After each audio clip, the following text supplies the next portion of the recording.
UAN password ఇచ్చాక మనకి 2 step verification ఉంటది. మీ పీఎఫ్ అకౌంట్‌కి మొబైల్ నంబర్ లింక్ అయి ఉంటది కదా! దానికి పాస్వర్డ్ వస్తదనమాట. ఆ పాస్వర్డ్ ఇక్కడ ఎంటర్ చేస్తే అప్పుడు లాగిన్ అవుతాం. కొన్నిసార్లు మనం కరెక్ట్ యూఏఎన్ అని పాస్వర్డ్ ఇచ్చినా ఎర్రర్ వస్తది. కంగారు పడకుండా ట్రై చేయండి. లేకపోతే స్కిప్ ఆగి ట్రై చేయండి. నేను లాగిన్ చేసి ఎలా క్లెయిమ్ చేయాలో చూపిద్దామని ఆన్‌లైన్ సర్వీసెస్ మీద క్లిక్ చేసి ఫార్మ్ సెలెక్ట్ చేయగానే నాకు ఒక ఎర్రర్ మెసేజ్ వచ్చింది. KYC for online verification of bank account is pending అని. మీకు చూపిద్దాం అనుకున్నాను గానీ, నేనే కేవైసీ బ్యాంక్ అకౌంట్‌కి ఇంకా చేయలేదు. ఎందుకంటే, నేను కేవైసీ చేసేటప్పుడు ఒక బిగ్ మిస్టేక్ చేశాను.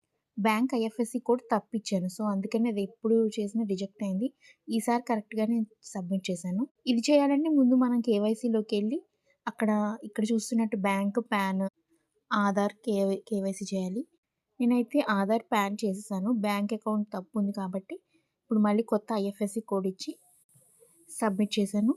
సో, కేవైసీ బ్యాంక్‌కి పెండింగ్ ఉంది కాబట్టి, ఇప్పుడైతే నేను పీఎఫ్ అకౌంట్ క్లెయిమ్ జేసుకోలేను. 60 డేస్ పడతది మీ ఎంప్లాయర్ దాన్ని వెరిఫై చేయడానికి. సో, నేనైతే మామూలుగా ఎలా చేయాలనేది చూపించలేను గానీ చెప్తాను. ప్రస్తుతానికైతే నా కేవైసీ బ్యాంక్ అకౌంట్ పెండింగ్ ఉంది కాబట్టి క్లియర్‌గా చూపించలేకపోతున్నా. బట్ క్లియర్‌గా చెప్తాను.